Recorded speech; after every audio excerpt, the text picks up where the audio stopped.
people expect, or I got comments like, well, you just changed a lot. Yes, grief will change you. And you will be somebody else on the other side. And a lot of mistakes that we're doing, we're fighting and trying to be who we used to be. But that's not by design. Everything we went through, God is going to use it to His glory if we allow them to. Welcome to Grief, Gratitude, and the Gray in Between podcast. I'm your host, Kendra Rinaldi. This is a space to explore the full spectrum of grief, from the kind that comes with death to the kind that shows up in life's many transitions. Through stories and conversations, we remind each other that we're not alone. Your journey matters, and here we're figuring it out together. Let's dive right in to today's episode.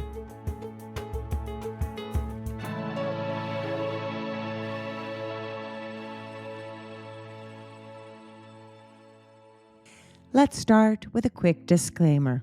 This podcast includes personal stories and perspectives on topics like grief, health, and mental wellness. The views expressed by guests are their own and may reflect individual experiences that are not meant as medical advice. As the host, I hold space for diverse voices, but that does not mean I endorse every viewpoint shared. Please listen with care and take what resonates with you. Welcome to today's episode. Today I'm chatting with MIHAELA. She goes by Mia Godfrey. She is a certified life coach, Bible counselor, EME, which is emotions, mind, and energy practitioner. She's a public speaker and now author of Buried, Not Broken, a memoir of survival, sisterhood, and starting over. Looking forward to this conversation, and I know that the listeners are as well. We'll be learning a lot about you in this conversation, Mia, so welcome. Thank you so much for having me, Kendra. Thank you for coming and sharing your story and for being so vulnerable about sharing your own in a book. Everybody is just always so scared to start sometimes something new. And even just with this podcast, it's been 6 years as I'm recording that I've had it, and it's can be scary, but yet it's so important because our stories matter and they make a difference in somebody else's life. So thank you for that, Mia. And Mia, right, is how you go by, even though it's Yes, I MIHAELA. go by So Mia. by Mia. So Mia, let's start with your upbringing. You were brought up in Romania and now live in Knoxville. So share with us this story of this journey and being the youngest of 10 siblings, leaving your home and coming to the US. We'll be talking about that and as well about your sister Mona, who passed away in 2023 of ovarian cancer. So we're kind of, just so the listeners kind of have a little bit of an idea of what our conversation's like. So Yes, share your story. absolutely. Thank you so much, Kendra. So I am, like you said, I'm the youngest of 10 children, and I grew up in Romania under the communist regime. And a lot of people don't have a full understanding what that meant for us. It was a daily struggle of survival. Our food was restricted, and my parents worked extremely hard to make sure we have enough food for the day to make us, survive until the next one. And that was a daily reality. My father was a manager at a construction company, and my mother used to clean trains at night so she can take care of us during the day. But it was extremely, extremely hard. So when I decided to write a book, every single one of my siblings, they said, please don't, because there is so much darkness and so much secrecy around that type of poverty. It's not that the people were not working. It's not that my parents were not working. It was just so hard to fight things that they were necessity. And finally, when the book came out, one of my older sister finally just read it. My nephew managed to translate it, and she cried and she said, "This is the first time I feel free. I feel free because you put our story out there, and there was no, we always operated out of fear in every single thing we did. So it's been very, very freeing writing that book. Um, And I left home when I was 18 years old, is when my father passed. And at the time, we didn't have any tools how to deal with grief. And I unfortunately turned to alcohol and pills, and I left home. And there's more to the story how I actually end up here in the United States later on. So because your book carries that story too of your addiction, recovery, It all that does. process as well. So the It grief does. of your father passing, how Hmm. you didn't have the coping mechanisms, and that's an it's still a coping mechanism, it's just not a Yes. healthy coping mechanism because you're Yes. shutting off really being able to feel. Hmm. So a lot of times people when they go through something, and that's why even just having books like yours, podcasts like this, having resources out there so that people can feel seen and heard in their process. I i can imagine as an 18-year-old, not many of your peers had already experienced the grief, or of grieving a parent that had Yeah. died. Yeah. So when you left Romania, when you left home, did you stay in Romania still at that time, just that you left home, or did you leave Romania and that, but that because you came to the US much Yes. later? So where did Yes. you go? Where did you go? Um, so I left when I was 18, and one of the biggest reason I decided to leave, I didn't want to bring shame to my family because I was taking my father's path, and I knew deep down that that was a path I took as far as addiction. And I left because, like I said, I didn't know how to ask for help, and I was afraid, so afraid of rejection. I didn't know if my family was going to accept me. Of course, I learned later on that my family loved me with all their heart, and they would accept me, broken, not broken, everything I went through. But as the mind of 18-year-old, I said, I gotta go so they would not. I will not embarrass them. So I moved about 300 miles away at first to go work for some families that they were from America. And I was cleaning homes and I was teaching. And from that, I moved. Um, and again, 2 years later, I moved like 800 miles away in a village that it was at the border with Ukraine. It was actually a Ukrainian village. And I was teaching kids there. So my life spiraled out of control there. I went in two very abusive relationship, physically abusive. And even to that, I thought that was okay and that was normal because that was what I saw all my life. And what got me actually to meet my late husband, through those bad relationships, what came out of it, I have to, in a way, run away. And I moved once again when I was my early 20s, and I went to college, and that's where I met my first husband. I was a manager at a children's home. He came for a visit, and we fell in love 8 months later. He came to Romania. He was from America, and we got married. And I moved with him in 2008. I moved to the States. I was 27 years old. Unfortunately, we had 7 years. After 7 years, he passed away. He was only 42. So I had to figure out how to start over once again. But I was 27 years old when life brought me here to the States.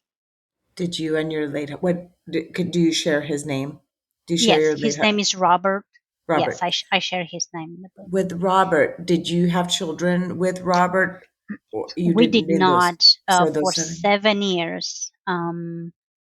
I we did got pregnant 6 months into our marriage, but unfortunately, I lost the pregnancy, and we tried for 7 years, and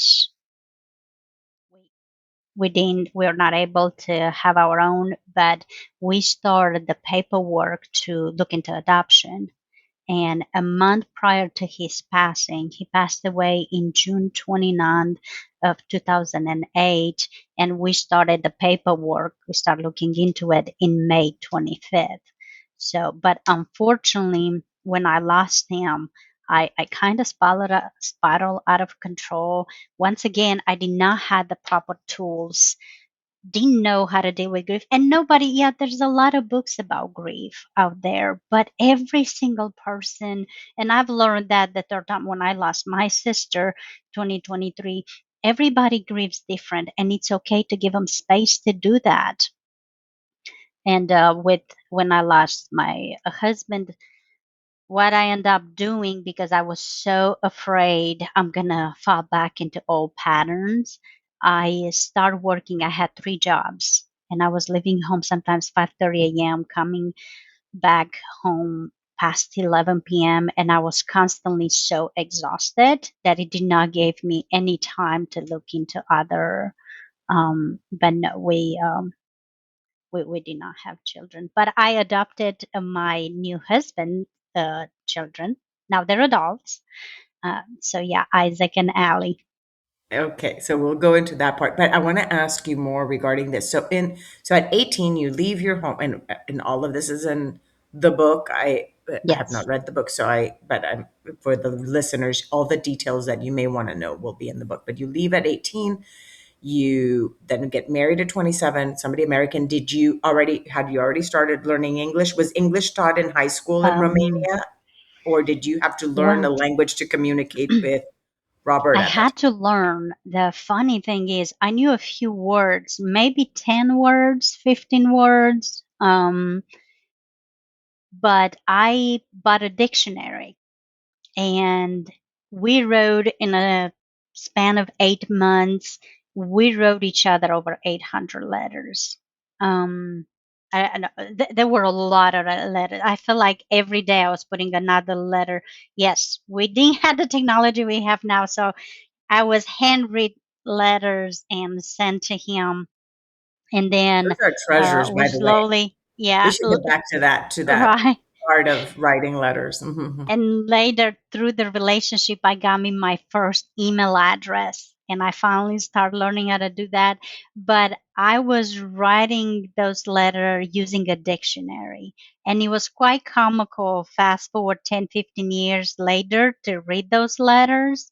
I was like, I don't know how he understood anything I was saying, but somehow he did. Somehow I understood him, but that's how we communicated, mostly Language of through love. letters and It was the language of emails. love. Yeah, Yes, language and of love. yeah, and that was in 2007. But again, Romania, it's different world. It's not like Mm. here. I'm sure here there were Yeah, things are a little bit like behind in more certain. advanced Yeah, here. Yeah. now it is. Now it's different. Back then too, because is Romania was the end of the communism around like what year was it again? In That 1989, December of 1999. 1989 was the end of communism in Okay. Romania. Is it similar? I went to Bulgaria, like I think I went in the year 2000 or 2001. So was it around the same time than all those countries around the same time? Was Bulgaria earlier? Probably Um, earlier, right? Bulgaria was I earlier, the end of the yeah, communism. I think I don't so. know. Yeah, Yeah, I don't know. But anyway, sorry, I'm like trying to yeah. think back. But So 1999 was in Romania. 1999, and so yeah, it had only been a few. So internet cafes when you first probably started to write Yes, emails. yes. I was actually walking over 5 miles to go to the city and find an internet cafe to actually. And again, later on through our relationship, we got a older computer with a huge monitor that I was typing. But when we first started, yes, I was. Yeah, I That's forgot why about the internet that's cafes, why and we I had to know. put coins. That's why I know, because when I was there then in that year, that's how we would all go. We'd go into the Yeah, internet cafe so we could write to our yeah, families to let them know where we were. We'd have to go yeah. and pay. And oh my gosh, and the amount of smoke. I remember being in there and everybody's smoking. And this is another country, but similar Yeah, in that, oh everybody my is gosh, yeah. smoking and everybody's drinking. Yeah, in these A little cup. internet Yeah, cafes. Yeah. and So yeah, so interesting. if you're coined, if you're out of time, literally you just you cannot send the letter, so you have to put more money to finish your letter. I love it. It's Wow. totally, Yeah. I know it seems like a whole other lifetime ago, It all these it different things, does. right? And It here we are does. now talking on video as we're recording something that somebody else is going to hear. It's just changed so much in just our own Yeah. lifetime.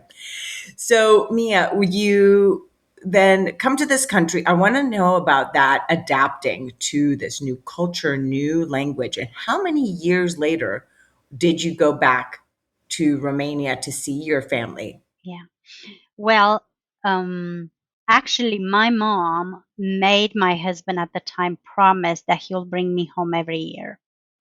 And he said, "Yeah, sure, sure." And said, "No, no, no, no, no. I want to know when." So he immediately had to come up with the dates, and he did. Even if he was not able to come with me, I still went home once a year to see my mom, and I'm still trying to do the same now. I've been here 17 years in the States, and I still try to go home every year. During pandemic was a little bit harder. We waited 2 years on that one, but other than that, once a year I go see my siblings and my mom. That's great. And all your other siblings are still there I in um aside from, of course, your sister Mona who Close passed. to Romania. So I have four brothers that live within 10 minutes from my mom and one sister. And then I have a sister that she's missionary in Africa. She's been there close to 30 years. And then two brothers in Portugal. But they go home often to see my mom. Oh, that's so good. Like now that we have that, of course, communication when you're Yes. talking about it, even if you don't see someone in so many years, it doesn't feel like it's been that long, just like it used to be Yeah. back in the day of just, writing letters. So that But does I get feel to much see my better. mom every day because now she has a smartphone and I get to actually talk to her and see her FaceTime. on my way to work every day. That's Yes, which is wonderful. amazing. So, Mia, let's now transition into talking about your sister, Mona, and then the grief then. So, you didn't have the coping skills at 18 when your dad died.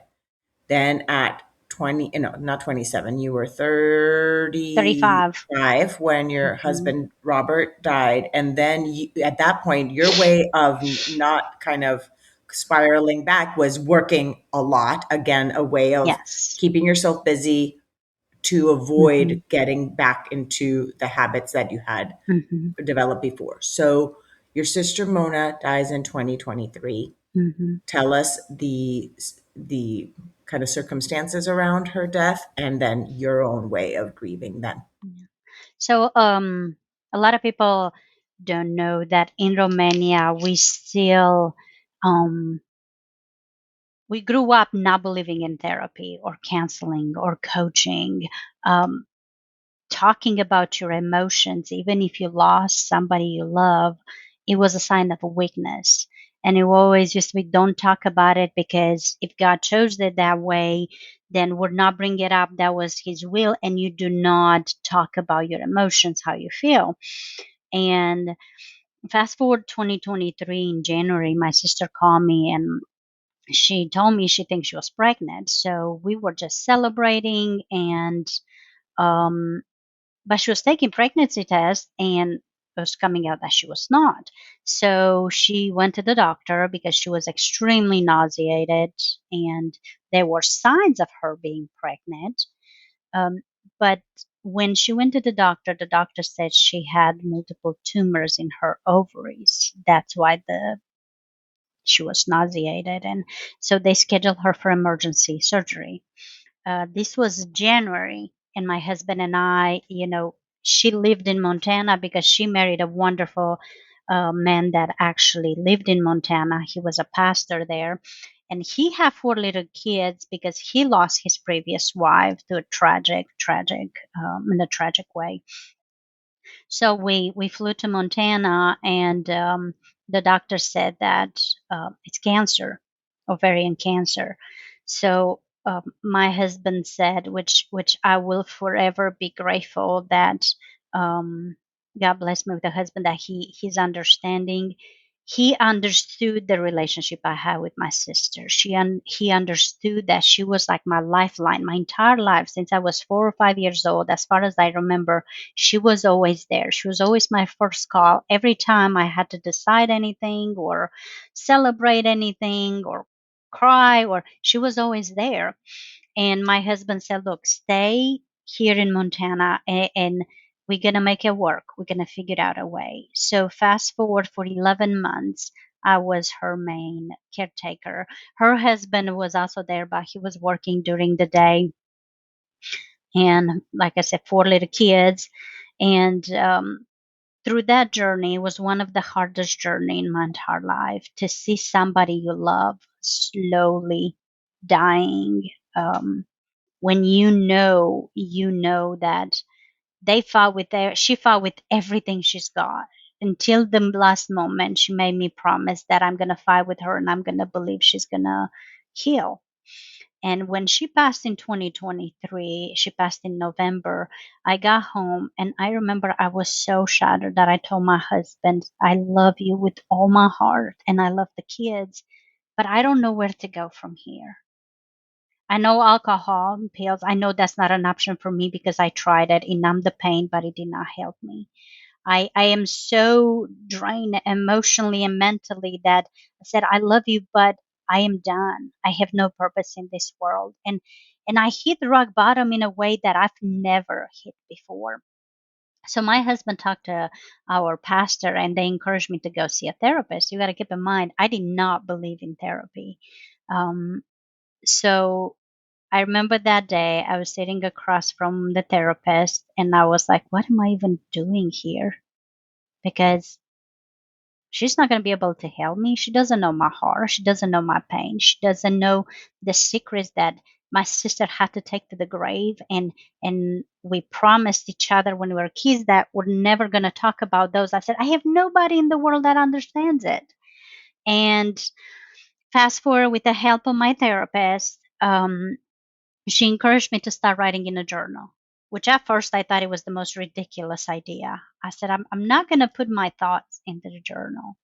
Fast forward about 3 months into it, she asked me if she can read um, a few pages in my journal, with a little fighting from my side, but I finally gave it to her and she said, "You need to publish this."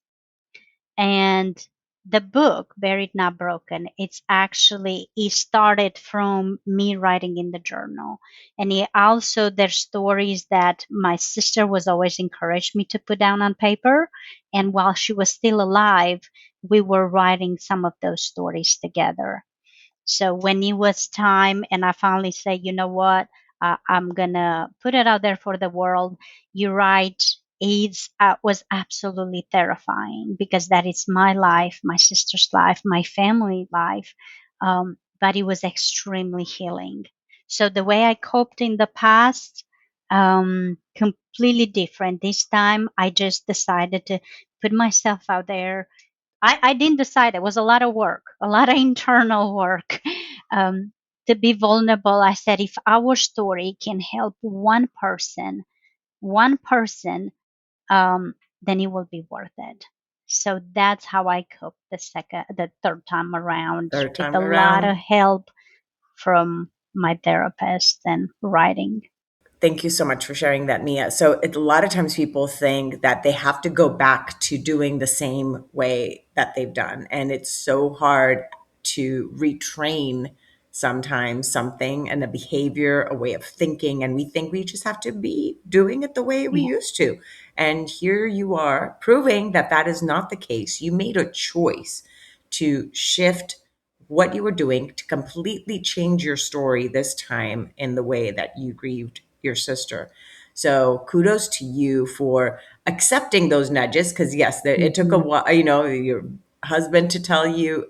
Remind me your current husband's name again? Kenny, Kenny. Kenny Godfrey. So Yeah. Kenny, it's for Kenny nudging you to go see the therapist, Hmm. and and you being able to follow through with something she suggested, because yes, journaling is not, maybe writing it was not your go-to, although No.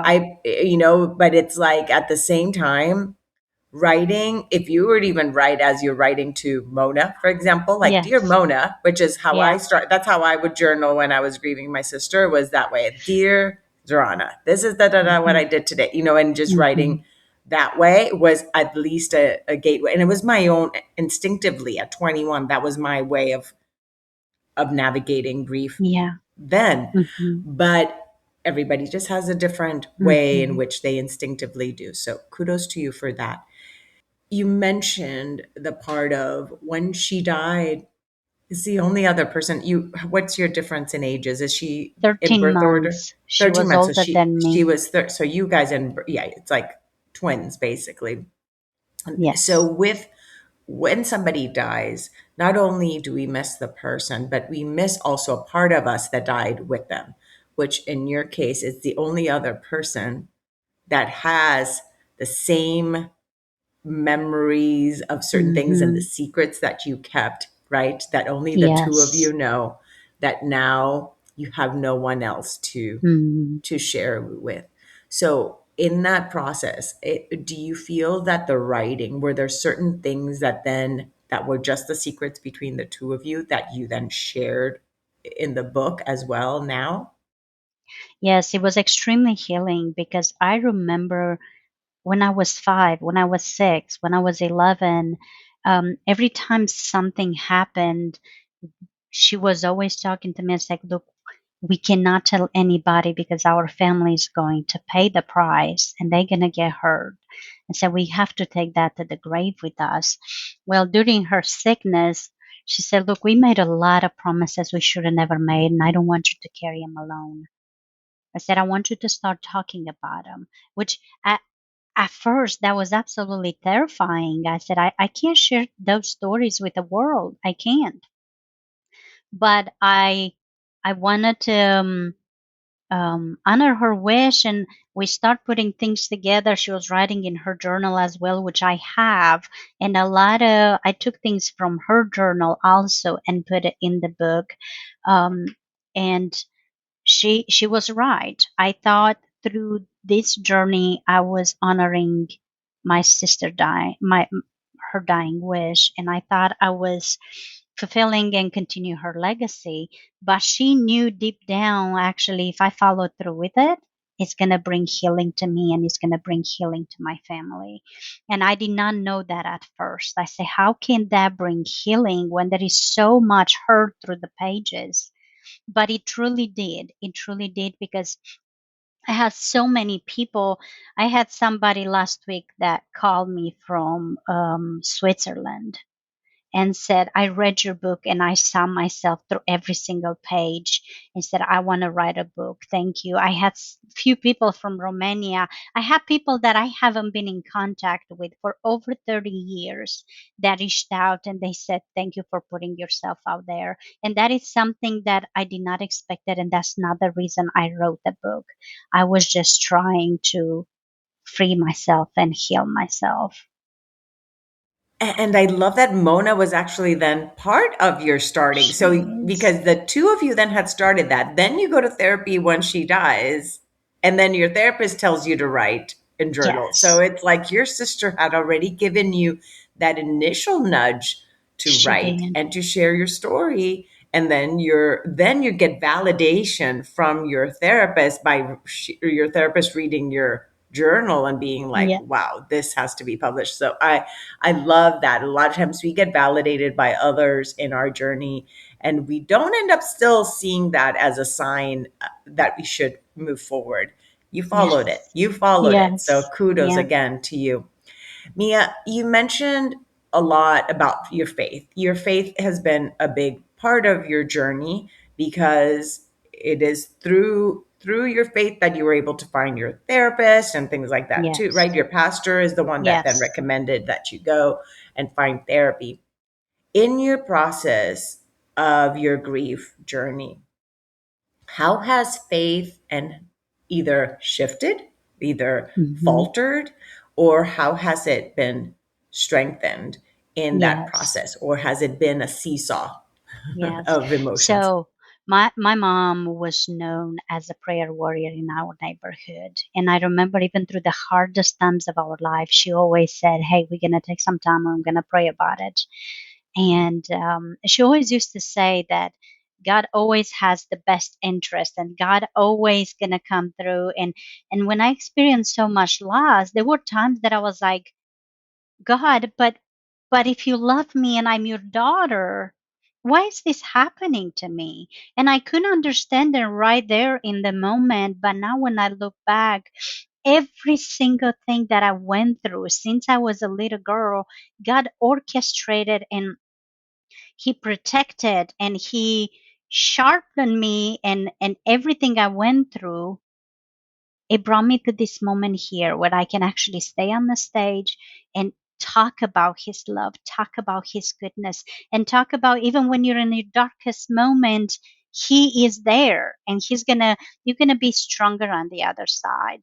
But all of that is only through his God's grace and his goodness that he helped me get to the other side. And I'm not saying that bad things will never happen from here on, or everything is just going to be just butterflies and rainbows from here on. But what I'm saying that when you trust God and his timing, no matter what you're going through, he's going to lead you through it. He's going to be through with you every single step of the way. You just got to trust him. And I feel like I'm a completely different person after every single grief. I People expect, or I got comments like, "Well, you just changed a lot." Yes, grief will change you, and you will be somebody else on the other side. And a lot of mistakes that we're fighting and trying to be who we used to be, but that's not by design. Everything we went through, God is going to use it to His glory if we allow them to. So I couldn't have done it without Him.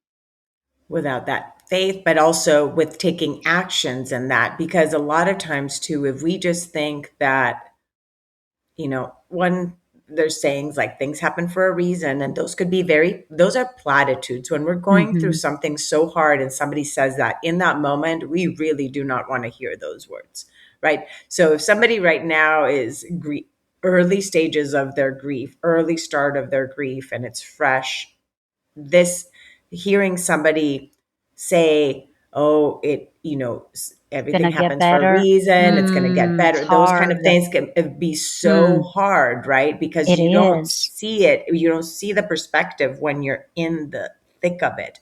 And Yes. even with years ahead, sometimes people still don't see it, and that's Mm-hmm. okay, because again, just like you said before, everybody's journey is Mm-hmm. different, and what Yes. works for some people may not work for someone else. If somebody doesn't believe in God, and that's not what they're going to be attaching themselves to, they're going to have to find different Yes. tools to help them navigate that grief. So I love that you're sharing your story of what helped you, and holding on to your faith was one of these tools that allowed you to stick through the hardest parts of your life Yes. and stay on this planet, because as you Mm-hmm. said, you were really not even seeing why Mm-mm. you were even here No. anymore, right? And you True. stuck through. True. So that is so important to validate, and Mm-hmm. to both your own experience as well as somebody else that may just have a completely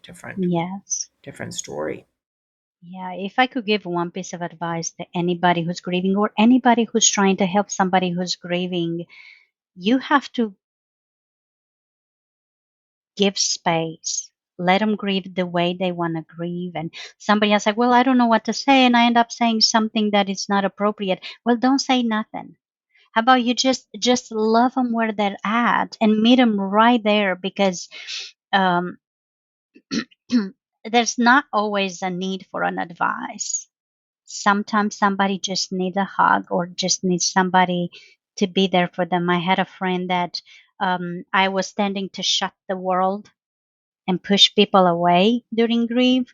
And I have one friend that for months and months, she used to come into her seat behind me because she knew I didn't like to be hugged or touched. And she used to just throw napkins over my shoulder, and they used to fell on my lap because I was crying, and it always happened. I couldn't find my napkins, and next thing you know, a napkin fell on my lap, and I just took it. There was no words. She didn't say a word. Just drop a napkin.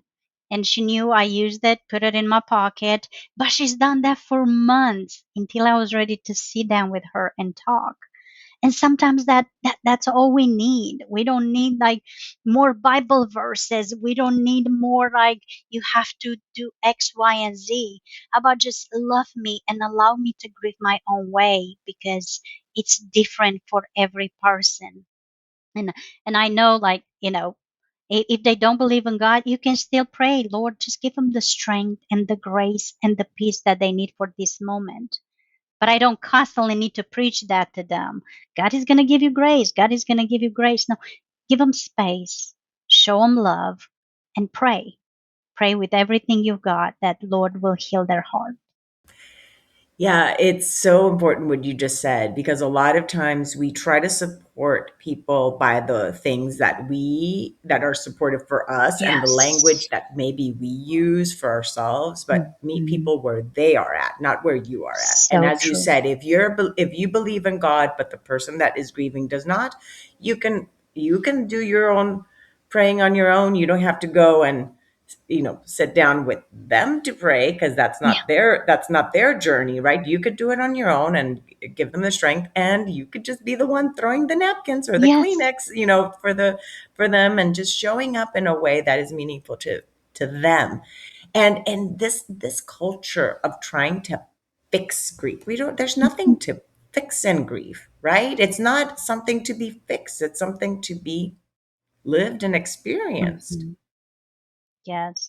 I have one of my mentor. He always says, in this society, when we go through so much hardship, sometimes we look at ourselves as being broken. But she always says, like, we're not broken. We are whole. God created us to be whole. Maybe we are buried, and that's part of my book. Maybe we feel buried right now, but even under all that, the soil, when we're buried, allow those roots to keep growing, because you are not broken. You are whole. And the society sometimes allows us to look at ourselves as, I'm broken and I will never be able to recover from this. But you need to give yourself grace and time to heal. And then in that what you do with that time will be also Yes. extremely necessary in order to help you in that process of feeling like you're getting those roots in, so that you can Yeah. come back out and blossom like this beautiful flower that you are after everything that you've been through, buried under this soil. You'll get the roots, and then you'll Yeah. blossom. So, which you have, and now you're sharing your story.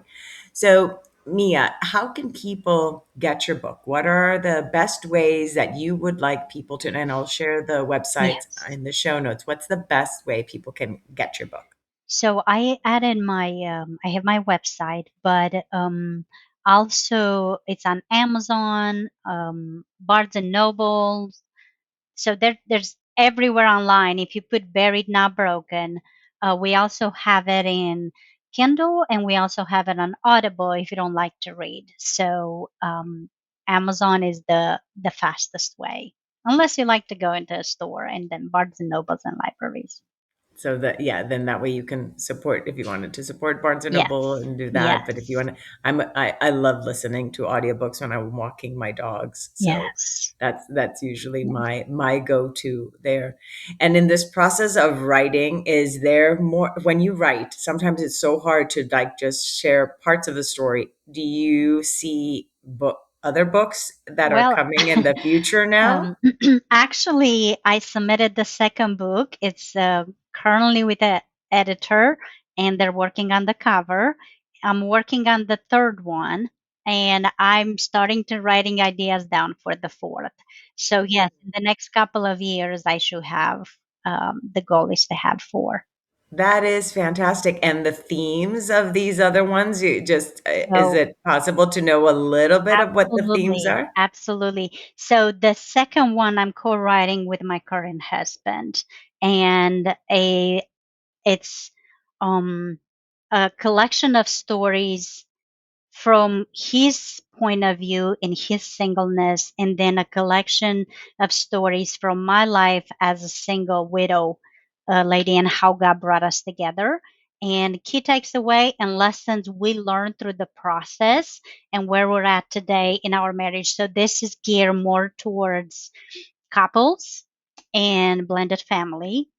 The third one, it's more around finding your identity and stepping in who God created you to be. No matter what you went through in your life, God still has a plan for you, and it has a lot of practical lessons how you can discover your identity and what God has for your life.